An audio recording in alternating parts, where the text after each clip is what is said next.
அனைவருக்கும் இனிய மாலை வணக்கம். என்னுடைய பெயர் முனைவர் தா. செல்லம்மாள். நான் சோனா கலை மற்றும் அறிவியல் கல்லூரியில் தமிழ்துறை உதவி பேராசிரியராக பணிபுரிந்து வருகின்றேன். நாம் மார்கழி பெருவிழா உற்சவ நிகழ்ச்சியில் திருப்பாவை என்ற நூலிலிருந்து 25ஆம் பாடலை தெரிவு செய்துள்ளேன். திருப்பாவை என்றாலே மார்கழி மாதத்தில் கன்னி பெண்கள், அதாவது திருமணமாகாத இளம் பெண்கள் அதிகாலையில் எழுந்து நீராடி கண்ணனை வழிபடுவது மரபாக போற்றப்பட்டு வருகின்றது. அந்த வகையில் இன்று நான் எடுத்துக்கொண்ட தலைப்பு திருப்பாவையில் பாடல் எண் 25. ஒருத்தி மகனாய் பிறந்து ஒருத்தி மகனாய் ஒளித்து வளர. ஒருத்தி மகனாய் பிறந்து ஒருத்தி மகனாய் ஓரிரவில் ஒளித்து வளர தருக்கிலா நாகித்தான் தீங்கு நினைத்த. தருக்கிலா நாகித்தான் தீங்கு நினைந்த கருத்தை பிழைப்பித்து கஞ்சன் வயிற்றில். கருத்தை பிழைப்பித்து கஞ்சன் வயிற்றில் நெருப்பென்ன நின்ற நெடுமாலே. நெருப்பென்ன நின்ற நெடுமாலே உன்னை அறுத்தித்து வந்தோம் பறைத்தருகியாகில் திருத்தக்க செல்வமும் சேவகமும் யாம்பாடி வருத்தமும் தீர்ந்து மகிழ்ந்தேலோர் எம்பாவாய். ஒவ்வொரு பாடலின் இறுதியிலும் எம்பாவாய் என முடிவது திருப்பாவையும் சிறப்பாக போற்றப்பட்டு வருகின்றது. அதிகாலையில் கண்ணனை நாம் வழிபடுவது மார்கழி மாதத்திற்கே உரிய சிறப்பாகும். அந்த வகையில் நம்மிடையே கண்ணன் மிகுந்த கருணையுடைய திருமாலான கண்ணனே, ஒப்பற்ற தேவகியின் மகனாக பிறந்தாய். பிறந்த அதே இரவில் வேறொருத்தியான நிகரற்ற தாய்க்கு நிகரற்ற யசோதையின் மகனாக மாற்றப்பட்டு கம்சனுக்காக ஒளித்து வாழ்ந்தாய். அதைத்தான் இந்த பாடல் வரிகளில் கூறியிருக்கின்றனர். ஒருத்தி மகனாய் பிறந்து ஓரிரவில், அதாவது தேவகிக்கு மகனாக பிறந்த கண்ணன் அதே இரவில் கம்சனுக்காக பயந்து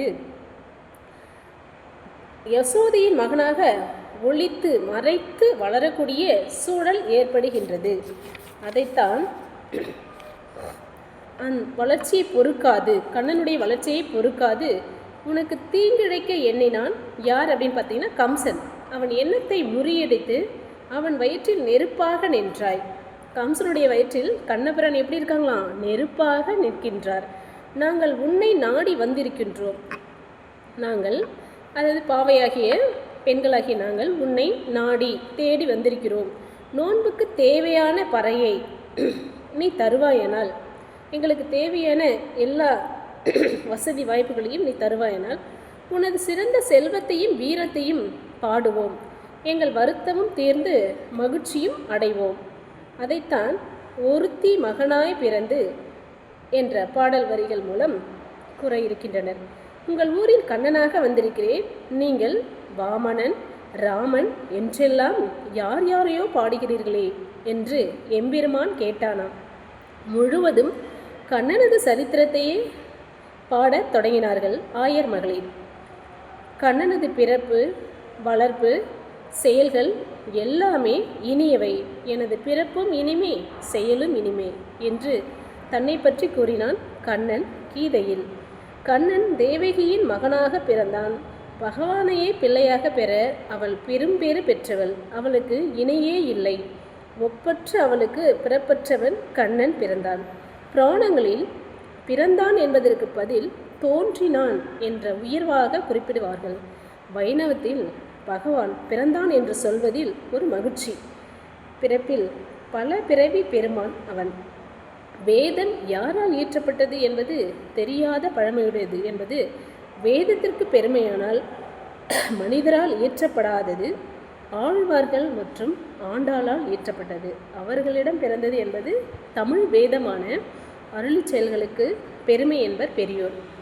ஓர் இரவில் அந்த தாய் ஒப்பற்றவள். அவள் பிள்ளை பெற்ற அந்த இரவும் ஒப்பற்றது. அது போன்ற ஓர் இரவு முன்பும் இல்லை பின்பும் இல்லை. சீரோடும் சிறப்போடும் கொண்டாடப்பட வேண்டிய கண்ணன் குழந்தையின் சிறப்பு சிறைக்குள்ளே நள்ளிரவில், அதாவது கோகுலாஷ்டமியில் நடைபெற்றது. எல்லா குழந்தைகள் போல் இல்லாமல் தன் சுய வடிவுடன் 4 திருக்கரங்கள், அதாவது இந்த குழந்தைக்கு மட்டும், எல்லா குழந்தைகளுக்கும் 2 கைகளே உள்ளன. ஆனால் இந்த தேவ குழந்தை, அதாவது கடவுளே குழந்தையாக வந்து அவதரித்த கண்ணபிரானுக்கு 4 திருக்கரங்கள். அவற்றில் சங்கு, சக்கரம், கதை, தாமரை, இப்படி 4 திருக்கரங்கள் பொருந்த பிறந்தான் நம் கண்ணன். பரமனை பிள்ளையாக பெற்றோமே என்று பெருமைப்படாமல் பயந்து போனார்கள். அதாவது தேவனையே குழந்தையாக பெற்றோமே என்று பெருமைப்படாமல் பயந்து போனார்கள் பெற்றோர். இந்த ஆயுதங்களை மறைத்துக்கொள் என்று வேண்டினார்கள். ராமன் வளர்ந்து பெரியவனாகி தந்தை சொல் கேட்டு வனம் போனான். பிறந்தவுடனேயே தந்தை தாய் சொற்கேட்டான் கண்ணன். கண்ணனை ஓரிரவு கூட வைத்துக்கொள்ள கம்சன் தலைநகர் பேறு பெறவில்லை. அப்படி என்றுதான் நாம் எடுத்துக்கொள்ள வேண்டும். இரவோடு இரவாக அவனை நந்த குலத்திற்கு எடுத்து சென்றார் வசுதேவர். விழித்திருந்த காவலர்கள் உறங்கினர். சிறை கதவுகள் திறந்து கொண்டன. யமுனை நதி 2ஆக பிளந்து வசுதேவருக்கு பாதை அமைத்தது. மழையிலிருந்து கண்ணனை காக்க ஆதிசேடன் குடை பிடித்தான். இதையெல்லாம் நாம் பார்க்கும் பொழுது தேவ குழந்தை எவ்வளோ அழகாக காப்பாற்றப்பட்டு வருகின்றது என்பதைத்தான் நம்மால் கணிக்க முடிகின்றது. பெண் குழந்தை பெற்ற யசோதை தன் உணர்வின்றி உறங்கிக் கொண்டிருந்தாள். வசுதேவர் கண்ணனை அங்கே விட்டுவிட்டு பெண் குழந்தையை எடுத்து வந்தார். சிறை கதவுகள் பூட்டி கொண்டன. காவலர்கள் கண் விழித்து குழந்தை பிறந்த செய்தியை அரசனுக்கு அறிவித்தனர். உறவில் சிறந்தது தாய்மாமன் உறவு. ஆசையுடன் குழந்தையை பார்க்க வரவேண்டியவனோ ஆயுதத்துடன் வந்தான். இத்தனையும் நிகழ்ந்த அந்த இரவு ஒப்பற்ற இரவுதானே. ஒருத்தி மகனாய் ஒளித்து வளர கோகுலம் வந்த பின் கண்ணனின் தாய் யசோதைதான். கோகுலத்தில்தான் தேவகிக்கு மகன். இங்கு யசோதை கண்ணனுக்கு தாயாக விளங்குகின்றாள். கண்ணன் வளர்ப்பு பிள்ளை என்று யாரும் அவளிடம் கூறி தப்ப முடியாது. கண்ணனிடம் அத்தனை பாசம் அந்த தாய்க்கு. அவன் பெருமை அளவில்லாதது. அவளும் ஒப்பற்ற ஒரு தாய்தானே. கண்ணனது குறும்புகளை எல்லாம், அதாவது அவருடைய லீலைகளை எல்லாம் கண்டவள். அவள் பூதனை தாயாக வந்து பால் கொடுப்பது போல் நஞ்சு கொடுக்க முற்பட்ட போது நஞ்சையும் பூதனை உயிரையும் சேர்த்து உண்டிவிட்டான் கண்ணன். அப்போதும் ஓடி வந்து குழந்தையை அணைத்து பால் தந்தாள் அவள். அதைத்தான் இந்த பாடல் வரிகளில் நாம் பார்க்க இருக்கின்றோம். பேச்சி முளையுண்ண கண்டு பின்னையும் நில்லாதென் நெஞ்சம் ஆய்ச்சியர் எல்லாரும் கூடி அழைப்பவும் தான் முளை தந்தேன். இந்த பெரியாழ்வார் திருமொழியில் இந்த பாடல் வரிகள் இடம்பெற்றுள்ளன. கண்ணனை கட்டியவர்கள் கடவுளை கட்டியவர்கள் இருவரே. அதாவது கண்ணபிரானையே கட்டி போட்டவர்கள் 2 பேர் தான். அதை யாருங்கிறத சொல்கிறாங்க. கண்ணன் பெரியவனான பின் தூது செல்லும் முன்பு பக்தியால் கட்டினான். சகதேவன் குழந்தையாக இருந்து வெண்ணையும் பாலும் திருடி ஊரார் ஓயாமல் புகார் செய்ய அவனை ஊரலுடன் சேர்த்து கட்டியவன். யசோதை பரம்பொருள் இப்படி குறுங்கயிற்றால் கட்டுண்டதே என்று எண்ணி ஆழ்வார்களும் பின்னால் வந்த பக்தி கவிஞர்களும் உருகி உருகி பாடியுள்ளார்கள். முதல் ஒருத்தியை விட 2வது ஒருத்தி உயர்வானவள் என்பதற்கு வேறு யாரும் அத்தாட்சி தர வேண்டியதில்லை.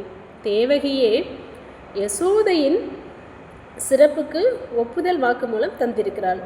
பெருமாள் திருமொழியில் 10 பாடல்களால் தேவகி புலம்பல் என்ற தலைப்பில் தேவகி வாயால் யசோதையின் பெருமையை பேச வைக்கிறார் நம் குலசேகர ஆழ்வார். வசுதேவர் கோகுலம் வருவதுண்டு. நந்தகோபரும் அவரும் நண்பர்கள். ஒரு நாள் யசோதை குழந்தை கண்ணனை தூக்கி கொண்டு ஆயர் பெண்கள் புடைசூழ வருகிறாள். கூட்டத்தில் ஆண்களும் உண்டு. நந்தகோபர் இருக்கிறார், வசுதேவரும் இருக்கிறார். உன் அப்பாவை காட்டுடா கண்ணு என்று கேட்கிறாள் யசோதை.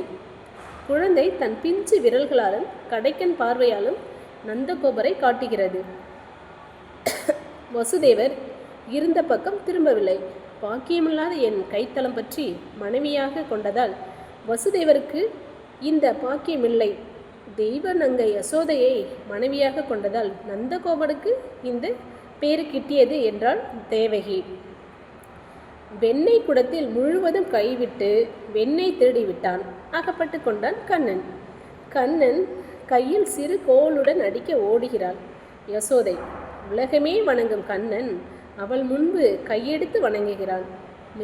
செஞ்சிருவாய் நெளிகிறது. பரிதாபமான தோற்றத்துடன் அடிக்காதே அம்மா என்று அழுகிறான். தொழுகையும் இவை கண்ட யசோதை தொல்லை இன்பத்து இறுதி கண்டாளே என்கிறாள் தேவகி. யசோதை ஒப்பற்றவள் தானே. கோயிலை ஒருவர் கட்டி இருக்கலாம். அந்த கோயிலை புதுப்பித்து குடமுழுக்கு செய்து நன்றாக பராமரிப்புத்தானே அதிக சிறப்பு. இங்கே என்ன சொல்ல வராங்கன்னா, அதாவது கோயிலை ஒருவர் கட்டி இருக்கலாம். கோயில் கட்டுறவங்க அவங்க அன்னைக்கு கட்டி முடித்தா அதோட அவங்களுடைய பணி அப்படின்ட்டு போயிட்டாங்க. அதனால் அவங்களுக்கு எந்த சிறப்பும் இல்லை. அந்த கோயிலை குடமுழுக்கு செய்து நன்றாக பராமரிப்பு செய்பவர்களுக்கு தான் அந்த பயன் சேரும். அதைத்தான் இந்த வரிகளில் சுட்டி காட்டுகின்றார். இந்த பாடல் முழுவதும் நாம் பார்க்க வேண்டியது என்னவென்றால், ஒருத்தி ஓர் இரவு என்றெல்லாம் பாடுவதற்கு ஒரு காரணம் இருக்கிறது. ஊரும் பெயரும் பிறந்த நாளும் தெரிந்தால் பகைவர்கள் தீங்கு செய்யும் வேள்வி மந்திர மாயம் செய்து விடுவார்கள். அதை தடுக்கவே இவ்வாறு பாடப்பட்டது. தந்தை பெரியாழ்வார் அத்தத்தின் 10ஆ நாள் என்று அவன் பிறந்த நட்சத்திரத்தை மறைத்து உண்மையை மறைக்க பாடியது போல் பெண்ணும் ஒருத்தி மகனாய் ஓரிரவில் என்று பாடுகிறார் என்பது வியாக்கியான தரும் செய்தி. ஒளித்து வளர என்ற வரிகளில் இரணியன் எந்த இடத்தை தட்டி இங்கே கடவுள் இருக்கிறாரா என்று கேட்போனோ என்பதற்காக எங்கும் நரசிம்மனாக ஒளித்து இருக்க நேர்ந்தது. நரசிம்ம அவதாரத்தில், ஆனால் இந்த கிருஷ்ண அவதாரத்தில் கம்சனுக்கு பயந்து குழந்தையை வளர்க்க நேர்ந்த பரிதாபத்தை எண்ணி பார்க்கிறாள் ஆண்டாள்.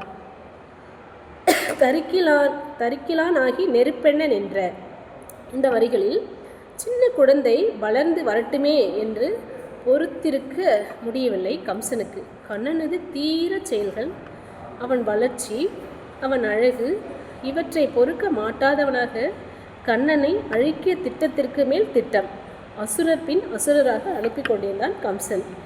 கண்ணனுக்கு என்ன ஆகுமோ என்று அவனது அன்பர்கள், அதாவது கோகுலமே வயிற்றில் நெருப்பை கட்டி கொண்டிருந்தது. கெடுவான் கேடு நினைப்பான். கம்சனது எண்ணத்தை பொய்ப்பித்து அன்பர்கள் வயிற்று நெருப்பை கம்சன் வயிற்றுக்கு மாற்றிவிட்டானாம் இறைவன். கம்சன் வயிற்றில் நெருப்பு மூண்டது. விழிப்பில் உறக்கத்தில் எடுக்கும் பொருள்களில் எங்கும் கம்சனுக்கு கண்ணன் தென்பட்டான். அவன் வயிற்றில் கண்ணன் நெருப்பை நெருப்பாக வாட்டியது. நெடுமாலே மகிழ்ந்தேலோர் எம்பாவாய்.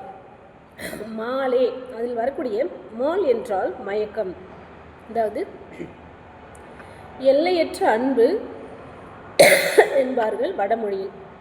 எங்களிடம் தீரா அன்புடைய கண்ணனே, நாங்கள் எதையோ வேண்டி வந்திருப்பதாகவோ எண்ணுகிறாய். உன்னை நாடி வந்தோம், உன்னை பெறத்தான் வந்திருக்கிறோம். எத்தனை பெரிய பொருளை பெற்றாலும் உன்னை பெறாவிட்டால் என்ன பயன்? ஒருவனை பெற்றால் போதும், எல்லா பொருளையும் பெற்றது போல ஆகிவிடும் என்று இந்த பாடலில் கூறியிருக்கிறார். மேலும் ஒரு முறை இந்த பாடலை வாசிக்கிறேன். ஒருத்தி மகனாய் பிறந்து ஓரிரவில் ஒருத்தி மகனாய் ஒளித்து வளர தருக்கிலான் ஆகித்தான் தீங்கு நினைந்த கருத்தை பிழைப்பித்து கஞ்சன் வயிற்றில், இங்கு கஞ்சன் என்றால் கம்சன், நெருப்பெண்ண நின்ற நெடுமாலே உன்னை அறுத்தித்து வந்தோம். பறைத்தருகியாகில் திருத்தக்க செல்வமும் சேவகமும் யாம்பாடி வருத்தமும் தீர்ந்து மகிழ்ந்தேலோர் எம்பாவாய். தேவகிக்கு மகனாய் பிறந்த நான் யசோதைக்கு வளர்ப்பு மகனாக வளர்ந்தாலும் அந்த வித்தியாசம் எதுவும் இல்லாமல் எல்லா சலுகைகளும் பெற்று வளர்ந்து இருக்கின்றேன். தாயை பெற்ற தாய்க்கு விட நிகரற்ற தாயாக விளர்ந்து என்னை பாதுகாத்து வந்திருக்கிறாள்.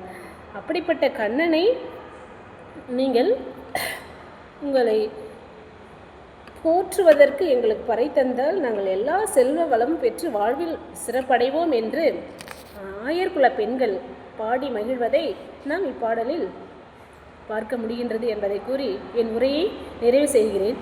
நன்றி, வணக்கம் அம்மா.